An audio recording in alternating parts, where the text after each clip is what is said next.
Hi, welcome to Half Halt with the Huttons. My name is Pammy Hutton. And I'm Pippa Hutton. And we hope you enjoy this new series.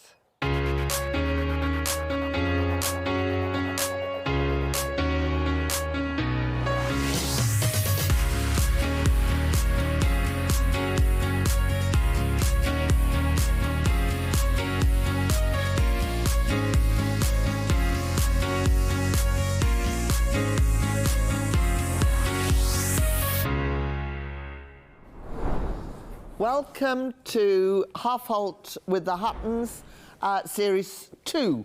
I'm starting in a place that I feel very passionate about. I have no polos in this hand yet. Communication. And I actually don't think you buy a horse of this size with a tiny little polo, although she does this morning.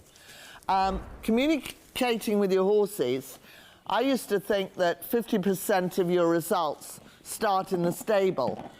So I just thought that I'd start in the stable this morning and we'll put a saddle and a bridle on her, and then I'm going to sit on her and maybe just show how I can rein her back from the halt with my voice and hopefully no reins.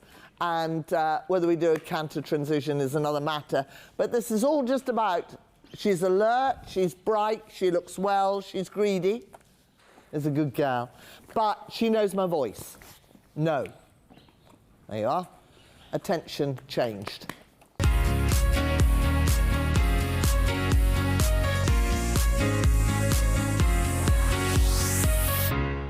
I'm starting in here because I thought coming up towards 70, I'm 69, my riding career might be over. But as the highlight of each and every day is me communicating with a horse and just having fun and maintaining my fitness. I'm parked here because there's a mark on the mirror, which we've tried at some length to get off. And what this mare managed to do to me was to buck so high that I very nearly fell off. So one of the first things, and I got given her back because she was deemed as not good enough. I think she's lovely. One of the first things I decided to teach her was to stop. And when you are older, you do wobble and flop. And it's very, very hard to have quick reactions. Ooh, ooh, good gal. So I made stopping the most important thing. I try very hard when I'm frightened not to say woo in a high-pitched voice, but that's important. I moved from there to teaching her to rein back, just very gently, by moving my legs and squeezing. And that's just important. I remember years ago I fell off cross-country, and in the days when you could get back on, and I just yelled woo and he stopped and parked. It is really helpful that the horse tunes into you. You can sort of think, well, I want to turn right and shift your weight, and I'm just going to touch the left rein and turn her left, because this. But it's quite cool to be able to do all this palaver with no reins, and so woo. The woo was what I really wanted to start this off with, the whole of the communication thing. You're clever, aren't you? Yes.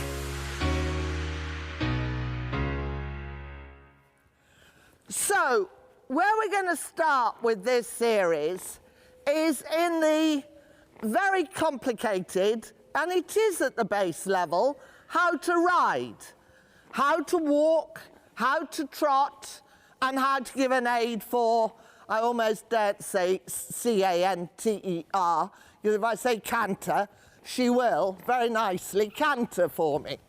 Woo. Equally, she'll stop. Now, these letters, I've no idea who dreamt them up, but they're here for a reason, because later on, they produce dressage tests. And the one letter nobody ever has written down is this one where I'm parked here, X. So we'll need to remember that when we're going to be teaching Holly later on, a schoolmaster in a minute, as to how to ride and manage the walk, trot and the canter whilst going in the right place. Ooh. That was the coolest thing I ever taught you.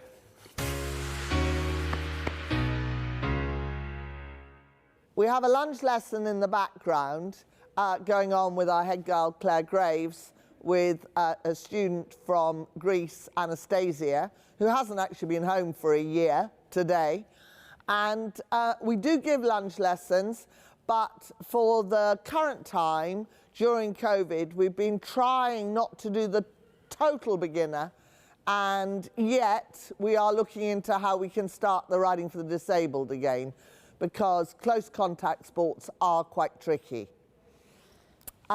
What we're moving on to is I'm going to teach Holly with a schoolmistress called Tia, who is 19, and just keep walking, Holly. You're all right. That's all right. Just keep walking. You're absolutely terrified. I am very terrifying. And she would look 19, but we find that a lot of horses in their old age, a bit like me really, like to keep working rather than just putting their feet up by the sofa. So she loves human contact and she loves people, and as a schoolmistress, she's 100% safe. And that's really, really important. Holly is with us from Ireland, and on a year's course, aren't you, Holly? Or quite a long, long course to get your riding better and to take her British Horse Society stage 1s and 2s and 3s, and hopefully will learn to teach. And if you watch her walk and you start with the inside green bandage, that could be number 1 to the floor, 1 to the floor, 1 to the floor, 1 to the floor, 1 to the floor. So that bit's quite easy. But in actual fact, we've got 4 legs that all go to the floor separately. So they go 1, 2, 3, 4, 1, 2, 3, 4, 1, 2, 3, 4, 1, 2, 3, 4. But she actually has a very, very correct walk, which is just watching it in an accurate 4-time beat. And furthermore, her hind leg steps up and over the footprint of her front foot, which always is another sign of a good walk. Just keep it going well forward. She'll probably start, that's it. Nicola Grennan from Scotland gave her to us, and we are really lucky to have her. She's got not a single vice in the world, except sometimes she doesn't go into canter, Holly, isn't that right? So we'll just move forward to trot, and that's really why we got the red and the green on. And Holly's just checking whether, and this is quite a point, she's in what's called rising trot. Leave her not on the bit, just keep her going forward and give her just wake her up. Wake her up, that's it. In the old days, it used to be called posting trot, and that's because it was used to deliver the mail. And one of the reasons in the very old days, before my time, that they used to change which legs they sat on, and I'll come back to that, but hold that thought, was so the postman wore out the legs equally. So Holly is actually sitting as the outside front and the inside hind come to the ground. Now, now, now, now, now. So she's sitting, sitting, sitting. Now, Holly, just change your trot by going bump, bump. Good. And now she's sitting as the inside front comes to the ground. Now, now, now, now, now. And keep going a little bit faster. And from a dressage point of view, it's probably better that you sit as the outside, so just change it again. Bump, bump. Outside front and inside hind come to the ground, because then your seat is supposed to influence the inside hind. But I will give you another little tip. If you've ever got an uneven horse, just work out where they are the most comfortable, because every horse can have a little sore place. somewhere, and some days they'll go better if you're on one diagonal all the way.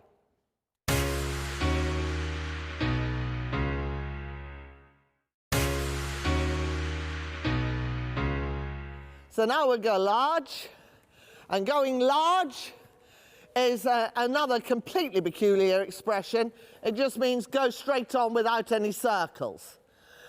I often stand in the dressage arena and think, who dreamt up H-E-K-A-F-B-M?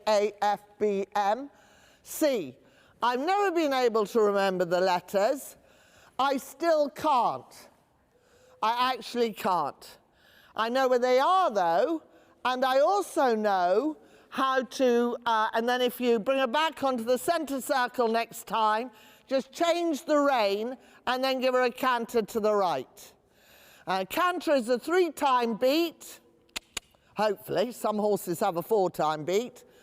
And actually, there's a discussion going on as to how you have to have a 4-time beat for the real collection. But we'll come to that probably later in the series. So now she's in canter, going quite softly forward. I haven't encouraged Holly to really get hold of her. The mare is softening down quite naturally. A little more forward. Calm forward, straight.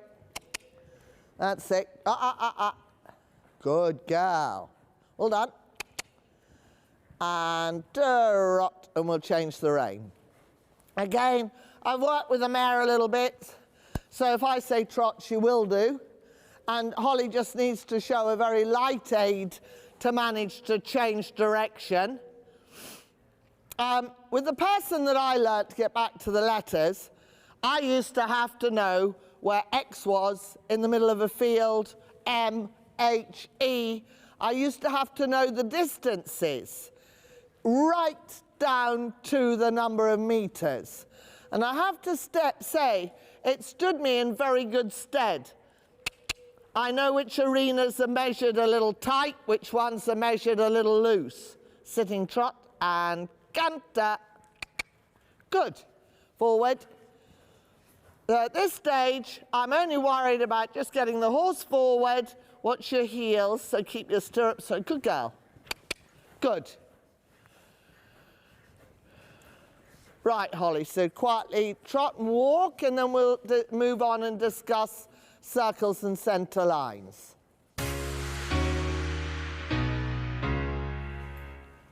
I talked a little earlier about being able to ride in, and this arena is 20 by 40 meters, in an arena without the arena even being marked down. And that was because by the person who taught me, I used to have to walk shapes and circles. If I made a mistake, I was always got off my horse. Miss Sheila Wilcox won badminton 3 times.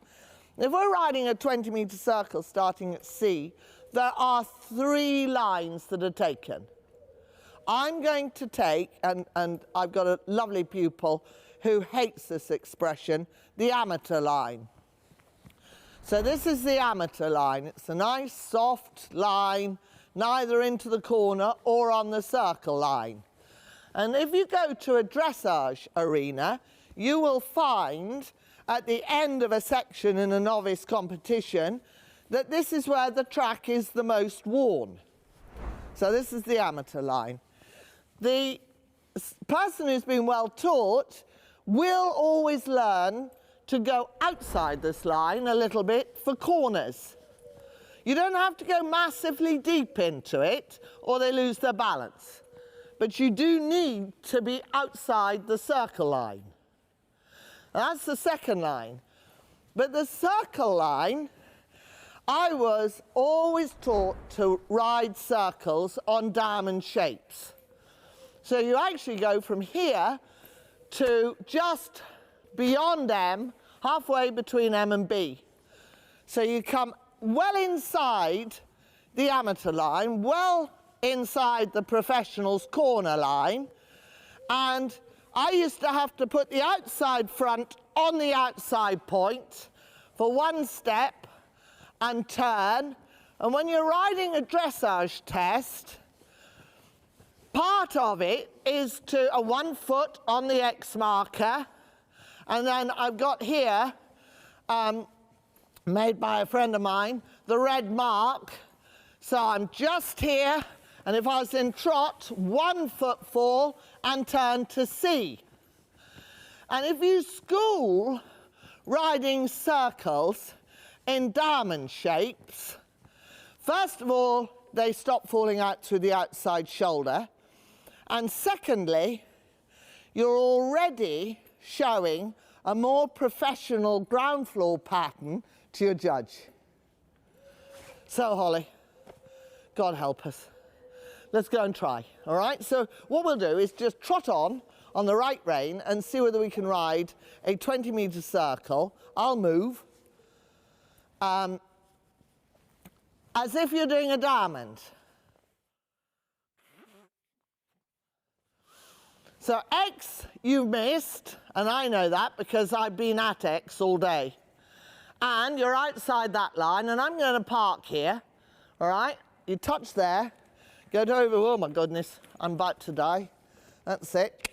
Now look for my worn patch, and then try and ride straight lines. Get more forward, look at the red marker, always look a marker ahead.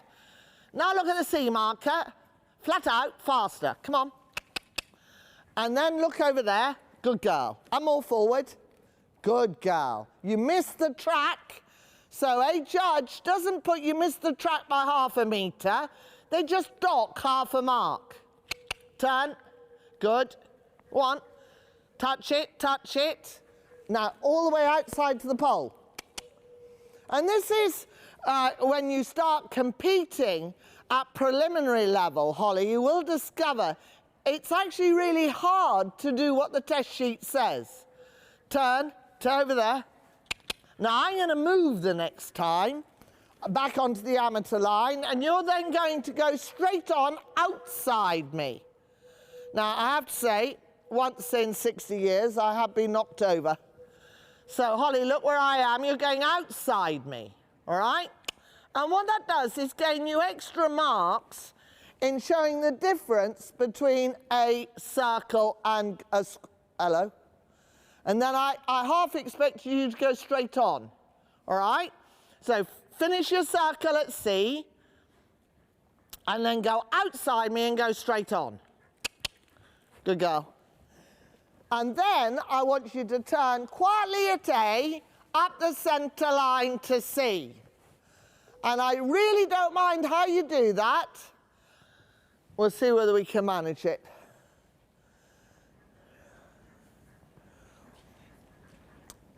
So there's your X marker on the floor. Which way are you going to turn? And I knew that, and that's really interesting. Good girl, just walk a minute.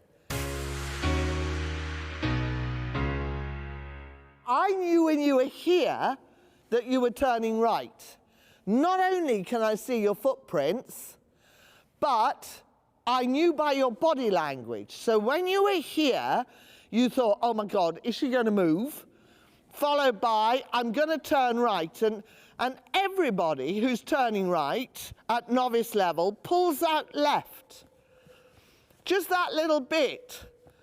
And again, the judge is not going to say, you pulled out left just a little bit. They haven't got time to put all of that. If you had been coming the other way, might have pulled out that side of it. It's a common fault. What you do when you're riding a centre line is imagine you've got, if you're coming off the right rein, a brick wall on your left leg, and if you're turning right, the brick wall remains. But if you were turning to the left, you put an imaginary brick wall on your right leg. Yeah? Right, wake her up again. We'll do a centre line and turn the other way.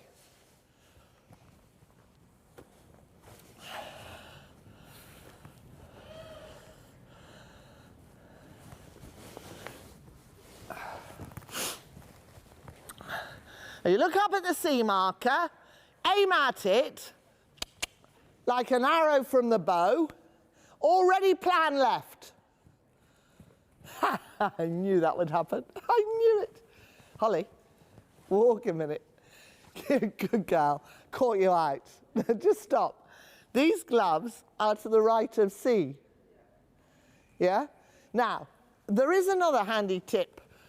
You were turning left, and I couldn't believe you went to the right. Okay, but that is exactly what you and loads of people do. It's a subconscious thing. You want to think from about here and making her look at that corner. Yeah? And you've got the cliffs of Dover over here. Go on, go do that again. I caught you out. It was really mean of me. Trot on. And then you're going to turn to the left again. So 2 meters before you turn, or 3, turn your head, stare at sea, look up, imagine it, whoops, never mind. Look up, imagine a judge there, look up beyond the judge, keep smiling, stay left, look at the corner, look at the corner. That's a good girl. And then, of course, to make life even harder, Holly, you're going to do that once more, and I'm going to put a tub for you so that you don't ride on what I call the amateur line, but you ride into the corner. Go on, circle off. This is real hard. It's a wonder anybody does dressage tests at all. So you turn your head now, look at sea, look at sea. Don't, yeah, you overbalance, keep going, keep going. Look at the corner, and keep going. And don't forget the tub. That's it. Go on, go on, go on, you'll live. And trot.